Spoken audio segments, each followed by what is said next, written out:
I want you guys to remember it because throughout my speech today, I'm going to be saying that with you guys.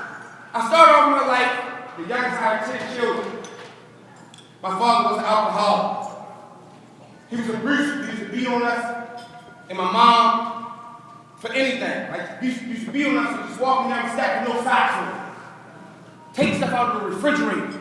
If you didn't put nothing in it, you couldn't get nothing out of it.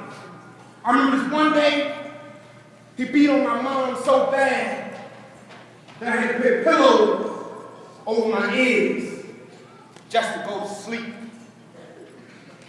I remember waking up that morning to my mom cooking breakfast, talking about good morning with 2 black eyes.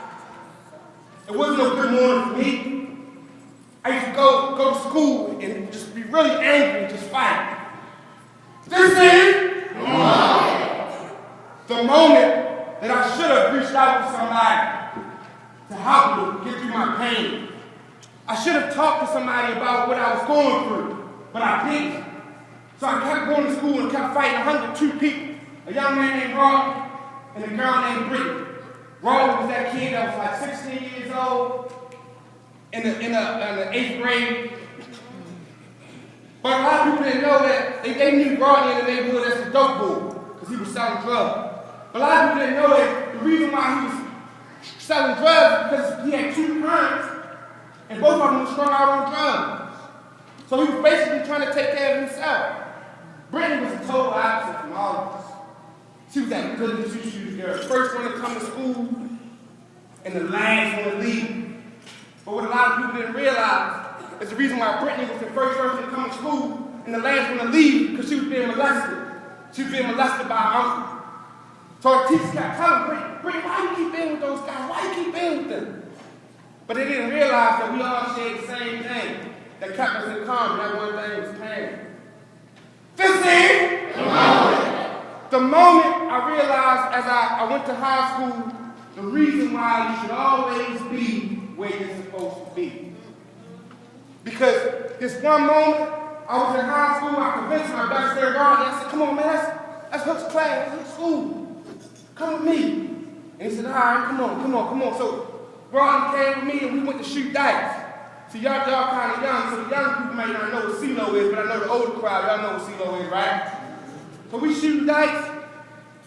This guy come up to me because Rodney was winning all the money. He said, hey man, that's your man, we're gonna rob him. I said, no, you're not. That's like my brother. You're not doing nothing to him. Rodney won all the money. We got in the car. Rodney came to me and said, hey man, I'm going to take you to get something to eat. I'm going to take you to McDonald's. I thought it was kind of funny because he won all this money and he wanted to take me to McDonald's. Before I knew it, the same guy just asked me whether he was going to rob him, came through the alley with a mask on and blew his head off right in front of me. I didn't know that it was going to be my last time ever seeing my friend. I went to school and I got more angry. I started confiding in Brittany more. She started helping me out. Anybody in here, raise your hand if you ever fell in love with somebody before. If you ever loved somebody, okay, a couple people. All right, put your hands down. Brittany was the love of my life. And the day after Valentine's Day, something tragic happened. She died. She was hit by a drunk driver. This is the moment that I did one of the silliest things I could have ever done. I joined the gang. I joined the gang because I was looking for love and support, and everybody that was around me was gone. I joined this gang. I used to have gang meetings in my backyard. One day, my mother and my stepdad came in the house, and I told everybody to leave. Everybody started running. Everybody started scattering. My stepdad realized that the door was still open. He said, hey man, you left the door unlocked. We getting fussing about me leaving the door unlocked. I'm trying to prove to him that I'm the man in the house. He pushed my mom out the way. I started having flashbacks like a Vietnam vet. When my dad used to hit my mom, I jumped on my stepdad, I beat him up real bad. It was my first time ever being arrested after all the crazy stuff that I had done. I looked at the papers, my mom was testifying against me. I said, no, I love her. She ain't gonna be testifying against me. This is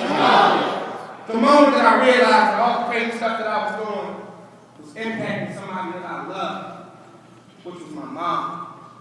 I had to sit in the courtroom while she sat there and cried to the judge. Judge, whatever you're going to do, if you just do it.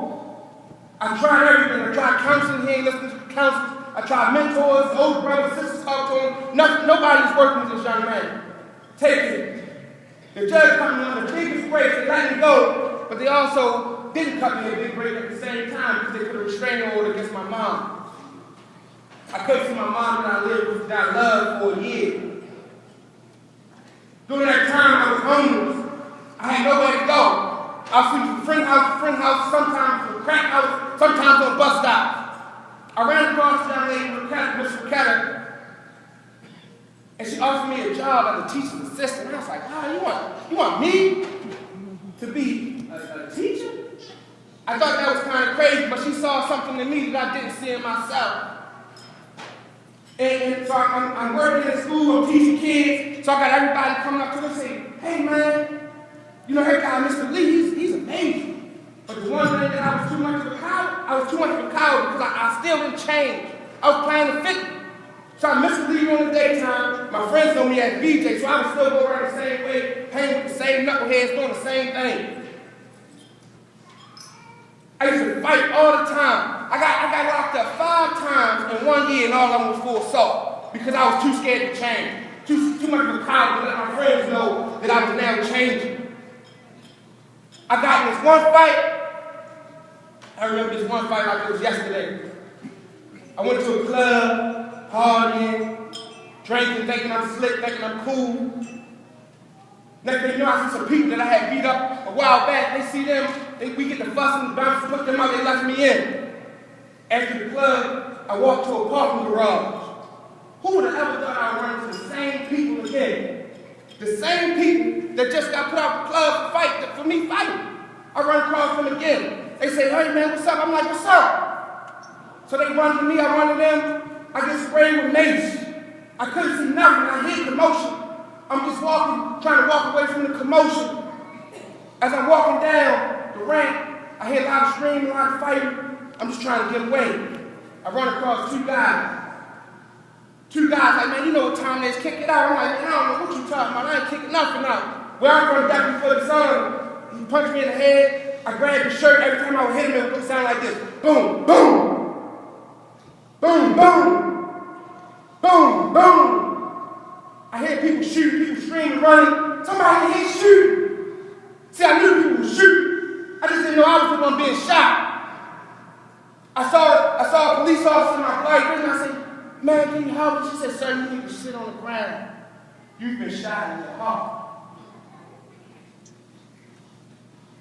At that moment, I felt life slowly leaving my body. As every breath got deeper and deeper, trying to get some air to breathe. My life started to flash before my eyes. Will I ever see my mom again? Will I ever have children? What my mom gonna say when she found out that her baby boy and went out this way? Why didn't I just take the opportunity that I had to change? I had all the signs to change, but I didn't. Why did I choose this way? As I'm trying my best just to breathe, I sit there, my chest got so hot, I felt like I had 2 irons on me, like I was about to explode. Then I passed out. I woke up the next morning. From out that coma, I had to learn how to walk again, talk again, and breathe again. From that moment, I decided, you know what? I'm changed. I couldn't wait to see my friends. I went around the way. They said, hey man, what's going on? You changed? I said, yeah, I did change. Because I'm not going to be born an original and die as a cop trying to be somebody that they want me to be. See, I was brainwashed, guys. Just like a lot of our young people in here, I was brainwashed. I used to think, right now, if a white man walked in here with his pants down and gold teeth in his mouth, the first thing I would say, oh, he's trying to act black. Or if a black man or a black woman talk proper and talk educated, first thing I would say, oh, they're trying to be white. Because my history was taken from me in school, so I had no idea, well, what's being black? So I learned through music. So I thought that being black was you had to dress a certain way, with no proper understanding that black people are educated too. Being black does not mean looking ghetto, being a thug. I had to realize the hard way. First time I seen a man get dressed up, he was going to court. The first time I seen a man get celebrated, he was just coming home from jail like he graduated from a doctor's degree. So in my mind, that's what I was thinking, like, wow, man, like back in the day, if you would ask me, you can't go to college, but you can't go to college, first thing I would say is, well, school ain't for everybody. But if you ask me, I bet you ain't gonna go hard, you know what, I would be ready to ride. So, in order to change who you are, you have to change the way you think. So I had to take the blindfolds off, guys. I'm gonna ask you guys some questions. If this applies to you, I want you to stand up today. If you grew up living with your grandma, stand up, guys. If you ever experienced anybody close to you that you lost, stand up.